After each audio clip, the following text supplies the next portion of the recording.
Mweko. Nikaita brother yake akampeleka akalala kwa brother yake. Hiyo usiku akaleta msichana akalalisha kwa yake. Sasa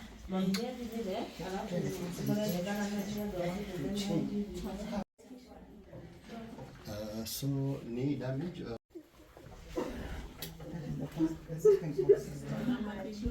We want Edwin out here. We want Edwin out here. We also want to kill him the way he has killed our daughter. Let him be brought out here so that he faces us. Enough is enough. Because it's not the first time this incident is being reported. The many threats that Anita received is not the first time. Kuna siku amekuja hapa, amewavuruga hapa. It was reported at Teachers Police Post, and unfortunately, this gentleman was released 3 in the morning. Let this gentleman be the example to end femicide in this country. So the question is, where are women going to run to if at all we go report cases and no action is taken, and instead of taking those actions, tunaona the perpetrators are being released back to the community? So where do we stand as women of this county? It is so sad that we keep on crying as women. We keep on lamenting. We keep on calling upon the government. This justice needs to happen quickly, because we are not going to have to follow up a case for 3-5 years or every other day tunaitwa kotini. We need to see justice happen and happen fast. This particular case is going to serve as an example to all the men who are involved in femicide. Picha hii jangili iende round. This man should be hanged. Honestly. Yes. This man should be hanged. Mimi jina naitwa Niumbe Winnie. Nimekaa hapa miezi 5. Nikuja December date 1. Nilifanyika Tuesday. Edward aliamka asubuhi. Akasema anaenda running. Anita akaamuka. Akamwambia ni sawa. Akamuitisha pesa akamtumia. Tena akafika huko kwenye alienda, akapiga simu anaitisha pesa ingine. Akamwambia acha niende job, nitakutumia. Saa moja Anita akajitayarisha, akaenda job. Alienda job, sisi tukabaki na mtoto. Edwa akakuja saa 7 ya mchana, akalala mpaka saa 10:30. Akaamka akaenda nje, akarudi. Tena akalala. Anita alikuja 5:30. Akaingia tu kwa mlango. Edward alikuwa amelala, alisikia akigonga mlango. Edward akaanza kumuitana. Hata hakukaa chini. Anita akamwambia nimechoka, acha nipumzike. Nitaongea na wewe. Akaendelea tu na kumuongelesha. Anita amenyamaza. Akamwambia sisikii vizuri. Acha nipumzike, nitakuongelesha kama nataka nikuongelesha. Kwa hivyo Edward akaendelea na kumuongelesha. Student akampigia simu, kwa nataka exam. Akaongea na student. Edward bado anamkelelesha. Edward akaanza kumwambia, nimepata wanaume nje wanakuongelesha, hutaki niongelesha. Nisa akamwambia nimetoka job. Nimetoka wapi? Nimetoka job, hata unajua nilienda job. Niambia unaenda running, si nilikwambia nikubali ukaenda. Kama umekuwa shida kwa hii nyumba na nipiga kila siku na nijulisha tu utaniua. Akamwambia ulikuwa umeoa, enda uishi kwenye ulitoka. Nimekusaidia mara mingi na hutaki kusaidika. Na niambia utaniua. Sijui utaniulia kwa nini. Akawa anaongeleshana hivyo. Anita akamwambia enda kwa Michelle. Uishi na Michelle, kula na yeye pesa ya loan. Hiyo loan nakulipia saa zingine. Wanakata hadi mshahara yako haifiki. Mimi ndio nalipa nyumba, hutaki kunisaidia nyumba. Anita akamwambia ngojea Saturday wazazi wakuje tukae tuongee. Anita akanituma kwa duka, nikaenda nikarudi na mtoto bado anamkelelesha. Nikaingia kitchen, nikaanza kushughulika na kupika. Edua akakuja akasimama kitchen. Kwa nataka kuhakisha gas. Akakuja akasimama hapo. Nilikuwa nafungulia gas. Nikaona anafanya hivi, kuangalia nyuma yake ni kisu. Kuita Anita, ameshamfikia. Anita akapiga nduru, nikakuja nikavuruta Ida, alikuwa amemwangukia na hiyo kisu na mikono mbili. Nikakuja nikajaribu ninamvuruta, nikamwangusha huko. Anita akapata nafasi akatoka na hiyo kisu ameshikilia. Ajitoa mwenyewe ndiye akarusha huko nje. Alijaribu akafika kwa geti. Akaanguka. Mtoto alimfuata nyuma. Mtoto akaita neighbor. Nilikuwa nachukua simu ya Anita. Alikuwa anaongea. Hiyo simu ilirusha chini. Mwenye alikuwa kwa simu alisikia kila kitu. Sikujua ni nani. Lakini alikuwa msichana. Nikachukua hiyo simu alikuwa amejigongesha chini. Nikafuata Anita ameanguka hapo chini. Anaitana hata majirani. Huyo mwenye mtoto alienda kuita ndio alitusaidia. Wale majirani wanasimama hapo kwa balcony na kuangalia, hakuna mwenye anakusaidia. Mama Milani ndio alitusaidia. Kamwambia akafungua gate. Kaita mtu wa boda.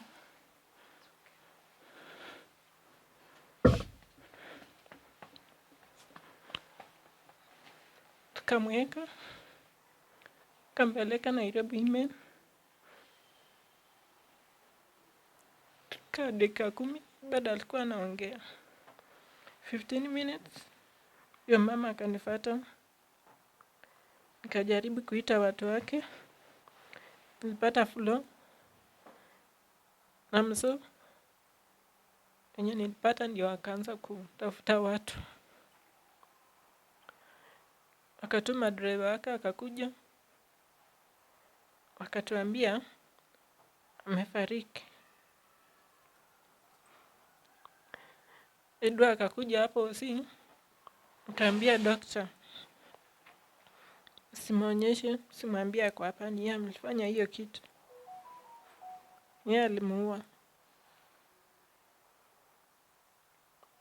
Walinisaidia. Dereva akatupeleka police station teachers. Wakanisaidia. Akamshika. Hiyo siku nikaenda nikatoa statement. Jana nikapeleka mtoto akaongea vile ilikuwa.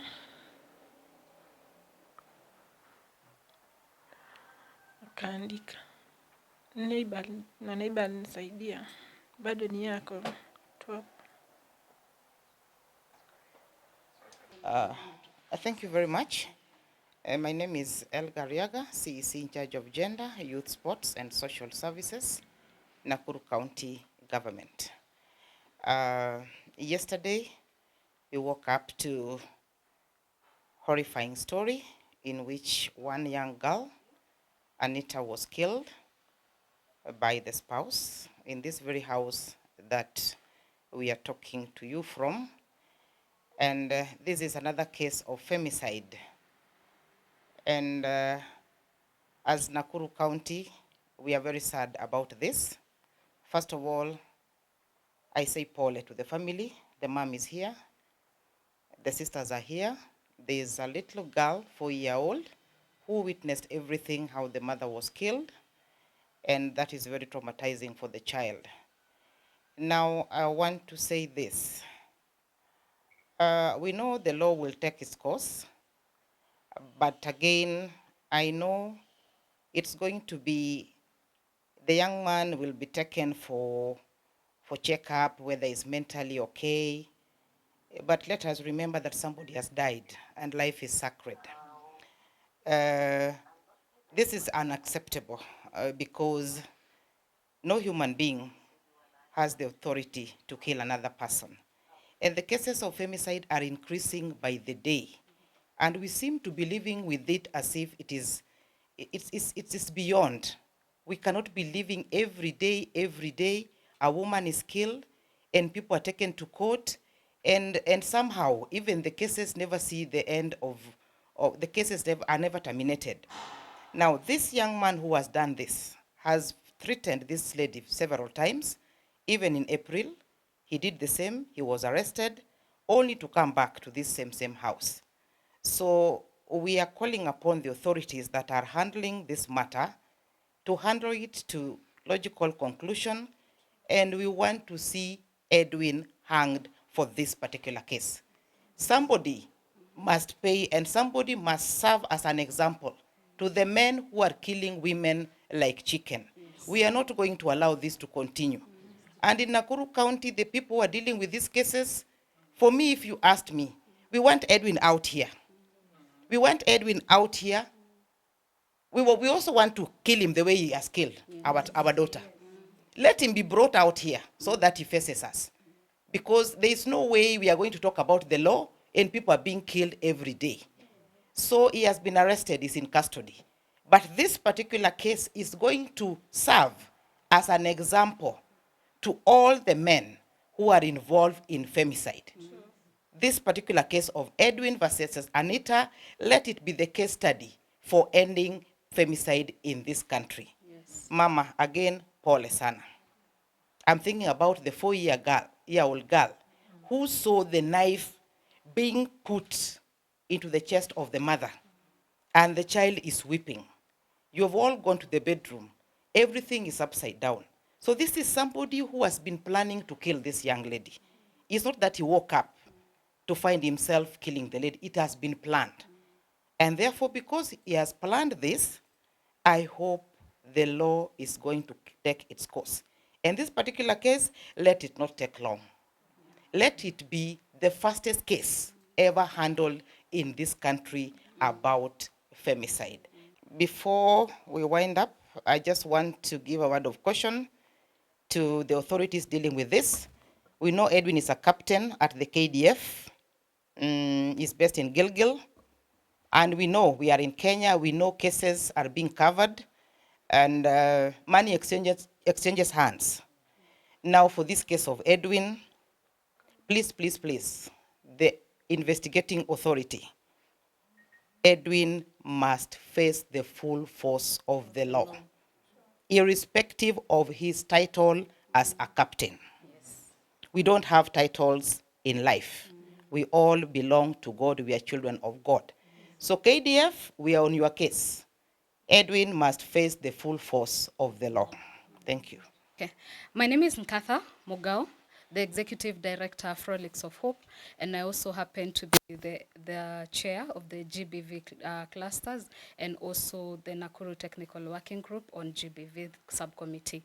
So the reason why we are here today, it's a very sad day for every woman in this county, for every girl child in this county.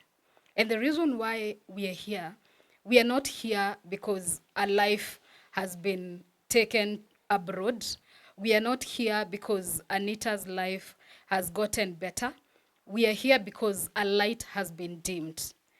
And this cannot continue to happen in this county. In as much as we are talking about you being provoked and other excuses that have no legs and feet that we keep giving out here, nobody has a right to take life. If you're not God to someone, you have no right. And you cannot afford or to purport to be that God in that life. Hata kama unamsaidia aje. And we are here to say no to femicide in Nakuru County. As the CSOs in this Nakuru County, we are working to end femicide. We're in the support of the presidential directive on ending femicide in Nakuru County. And as we speak today, we are actually pursuing to see to it that it is declared a disaster in this county. Because every day we lose a life, that is one too many. Today is Anita, tomorrow hatujui ni nani. It could be knocking on your door simply because you do not want to be involved in a relationship that you're not interested in. In fact, in this case of Muthomi, this is a case that has been reported several times. And it is so unfortunate that even when it is reported, the friends above the those laws of ours, they keep releasing these people back to our community. And when they are released, that's where the lives of Akina Anita end up. So we are not going to condone this. We know during Easter, Muthomi was reported at Teachers Police Post, and at 3 a.m., the guy was released back to this family. And this is where we've ended up. So as the CSOs here in this county, we are speaking for Anita. We are speaking for every woman in this county. We are speaking for every girl child in this county. We are not going to tolerate this. Ikibidi tutabeba matawi. Ikibidi, we are going to put these people to the right places, and that is behind bars. And we are not going to relent until we see everybody, hata kama wewe ni mama na umeua kijana mwenzetu, we are not going to tolerate it. Femicide is not going to be tolerated in this county, and we are watching, we are following up, and we are not going to leave until every one of them is back in prison where they belong. Our county is supposed to be a safe county where everybody can move up and down without a care whether an ex-boyfriend, a husband, a wife is going to come and kill them. We need to have a safe space for every person living in Nakuru County. That is our word. So the reason why we are here and very angry about this situation is because it's not the first time this incident is being reported. The many threats that Anita received is not the first time. Kuna siku amekuja hapa, amewavuruga hapa. It was reported at Teachers Police Post, and unfortunately, this gentleman was released 3 in the morning, only for him to come back banging the same door again. So the question is, where are women going to run to if at all we go report cases and no action is taken, and instead of taking those actions, tunaona the perpetrators are being released back to the community? So where do we stand as women of this county? Who is going to help us? Who is going to hear our cry when we call for action every other day? So that's what we want to have answers to. Even as we talk about getting justice for Anita and getting justice to our mama here and the siblings and the entire family, we need to send a strong message out there that women can be able to report cases, and cases can be heard, the cases can be taken to court, and they can get justice. And this justice needs to happen quickly, because we are not going to have to follow up a case for 3-5 years or every other day tunaitwa kotini. We need to see justice happen, and happen fast. My name is Gladys Kamuren. I'm the Chief Officer, Gender, Social Services and Inclusivity, Nakuru County. Today we are gathered here in this house because one woman by the name Anita was murdered last night in her house right here by an ex-boyfriend. Reason is not yet known. But it's obvious the cases of femicide are on the rise, especially in this county. It has become a security issue. We, as a county, we are also almost being overwhelmed by these issues that come up that actually are not being addressed the way we expect. And that is why they recur and recur. It is sad that we have lost a young lady, sad that a child has been left orphaned, sad that a mother has been robbed of a daughter, a vibrant young lady, a daughter who was promising, sad that even a house girl has witnessed something that will traumatize her all her life. We want to ask, where is justice in this country? Because these issues keep recurring, they keep coming up. There seems to be no solution. At least as a county, we are doing our part, advocacy, we are doing a lot of sensitization. We are reporting these cases whenever they are reported to us because we have a reporting system. But when they leave our station, they are not being addressed. We have seen so many cases that go to court, but once there, we hear people are bailed out and they have been released. The victims have not gotten justice. I don't know for how long will this continue so that the system can come to realization and even have a mercy of sorting these issues. I can remember very well the story of Florence almost a year ago, who was stabbed 18 times by a man calling himself, I don't know, a husband or Mpango wa Kando. She survived by a whisker, and while she was in hospital, nursing her injuries, all of us focusing on her survival, the culprit was picked at midnight, taken to Central Police Station for a few hours, then rushed to Molo. The case was reported and also mentioned. In the absence of the victim, in the absence of the crime officer, in the absence of even a lawyer from the other side. And the guy was bailed out, and this lady lost like that, because after that, what else do you expect? Money has exchanged hands. I want to rebuke this issue. I want to take this time to say, if you are a police person, a judge, any other person who is depended upon to bring justice, and you are not doing exactly what you are supposed to do, then one day you will feel this. You will feel the pain of this child who has been left, the pain of this woman whose daughter has been killed. You will one day feel the pain, because you are an impediment to justice, and you accept to be bribed, to be manipulated for you not to give justice and fairness. Today I want to ask anybody who comes across these issues of gender-based violence, take these issues with a human heart. These are emotional issues. These are issues that touch life. They touch lives. They are not issues even like robbery and other carjacking and all that.